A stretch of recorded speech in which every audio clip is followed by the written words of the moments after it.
Le coup d'État au Niger est le dernier d'une série de putschs en Afrique de l'Ouest qui a causé la chute des gouvernements civils au Mali, au Burkina Faso ainsi qu'en Guinée. Une situation qui génère de vives tensions au sein de la région ainsi qu'avec plusieurs partenaires internationaux et notamment la France. Entretien avec Gilles Yaby, analyste politique. Des milliers de personnes ont manifesté dimanche 30 juillet devant l'ambassade de France à Niamey, avant d'être dispersées par des gaz lacrymogènes lors d'un rassemblement de soutien aux militaires putschistes qui ont renversé le président élu Mohamed Bazoum au Niger. La situation demeure incertaine au Niger, une semaine après le coup d'État militaire qui a renversé le président élu Mohamed Bazoum.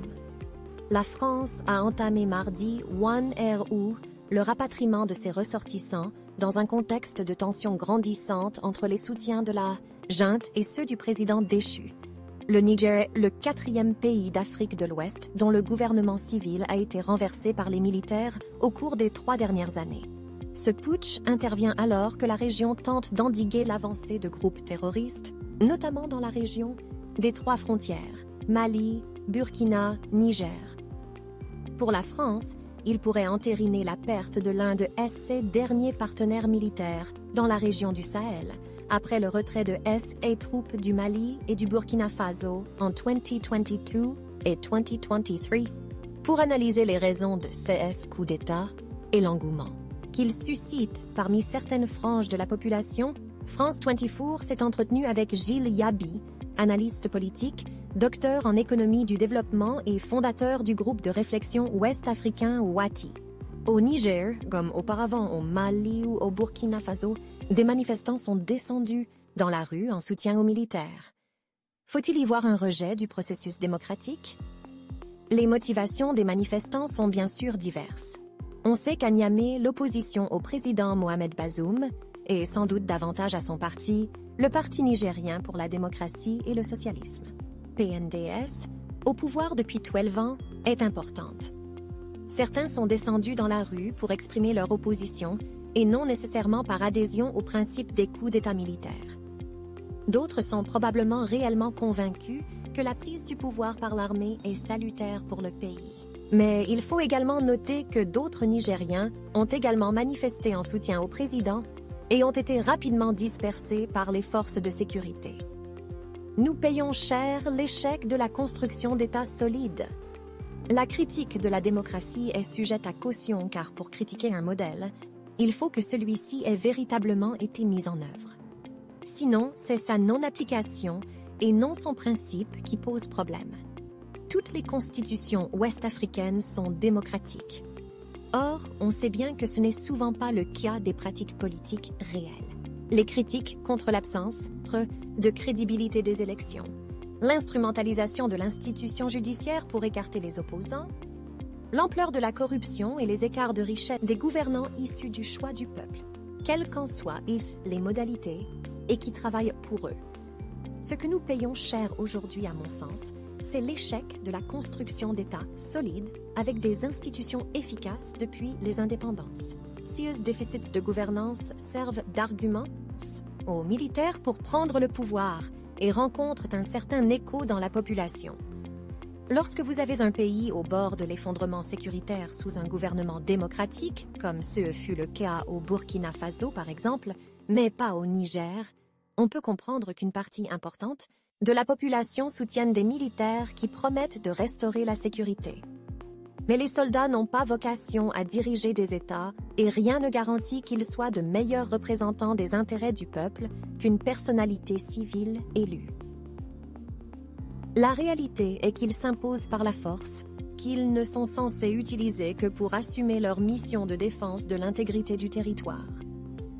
Alors que la CEDEAO a annoncé de sévères sanctions contre les initiateurs du coup d'État au Niger, la Guinée, le Mali et le Burkina ont rejeté ces mesures et mis en garde contre toute intervention militaire. Peut-on parler aujourd'hui en Afrique de l'Ouest de conflits idéologiques entre 2 blocs? Il y a effectivement une fragmentation de l'espace ouest-africain qui menace l'intégration régionale. D'un côté, ceux qui veulent une rupture fondamentale dans la politique des États, quitte à passer par des transition militaire, et ceux qui penseront que malgré les dysfonctionnements de la gouvernance civile et démocratique, les militaires ne peuvent être la solution. Derrière ce conflit idéologique régional, il y a aussi le rapport aux partenaires étrangers, et notamment la France. Quelle est la meilleure modalité pour changer le rapport à l'ancienne puissance coloniale? Pour faire simple, il y a en quelque sorte les partisans de la méthode douce et les partisans de la méthode forte. Certains considèrent qu'il est essentiel de prendre en compte l'environnement géopolitique et économique pour défendre les intérêts des pays africains, faire progresser l'autonomie de décision, développer des institutions civiles et militaires fortes. D'autres sont partisans d'un changement radical dans le rapport avec la France, qui passe notamment par le départ de toutes les forces françaises. Dans le cas du Niger, des militaires d'autres pays européens et des soldats américains sont aussi présents, et on ne connaît pas encore la véritable position des officiers putschistes sur cette présence. À lire aussi coup de force au Niger, Bazoum tentait de gagner en autonomie face à sa garde présidentielle au Mali. Au Burkina et maintenant au Niger, la parole de la France semble de plus en plus inaudible. Quelles en sont les principales causes? Je pense tout d'abord qu'il faut arrêter de faire croire que les effets de la colonisation ont cessé de produire des résultats. Ce n'est pas parce que le président français n'était pas né à cette époque que les effets de la domination politique et économique ne se prolongent pas dans le présent. L'histoire n'est pas faite d'une succession de périodes étanches qui n'ont rien à voir les unes avec les autres. La France doit tenir un langage de clarté et reconnaître qu'elle a des intérêts stratégiques dans la région. Ceux-ci ont certes diminué au fil du temps, mais cela ne change rien au fait que les populations s'estiment lésées par des accords formels et informels et considèrent que ceux-ci doivent être revus. À cet égard, le Niger est un cas emblématique. C'est un pays dont les populations sont majoritairement pauvres, ont peu accès à l'électricité hors des grandes villes, alors qu'ils participent depuis des décennies à l'approvisionnement en uranium des centrales françaises. Il ne suffit pas d'observer que cet approvisionnement est beaucoup moins stratégique aujourd'hui que par le passé pour balayer du revers de la main toute mention de cette relation longtemps inégalitaire.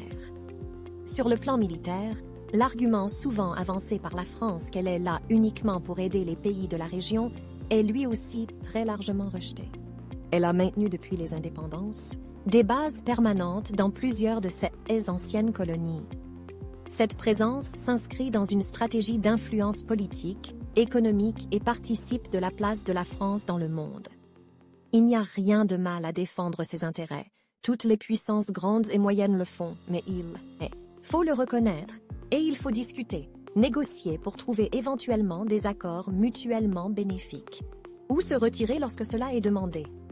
À cela s'ajoutent des petites phrases et commentaires perçus comme condescendants, sur la démographie en Afrique par exemple, qui donnent l'impression que les autorités politiques françaises estiment pouvoir s'affranchir de toute délicatesse diplomatique lorsqu'il s'agit des pays africains. En même temps, il faut bien reconnaître que la France est aujourd'hui une cible facile, qu'elle n'est pas non plus responsable de tous les maux. Consacrer beaucoup de temps et d'énergie dans les récriminations à son égard est contre-productif. La France a sa place comme d'autres partenaires tels que la Chine, les États-Unis, l'Inde ou la Russie. L'Afrique de l'Ouest doit tourner le dos aux querelles idéologiques et se recentrer sur les chantiers internes prioritaires que sont l'éducation, l'économie et le renforcement de nos institutions. Car c'est en consolidant nos propres bases que nous parviendrons à mieux défendre nos intérêts à long terme dans un monde où les rapports de force restent déterminants.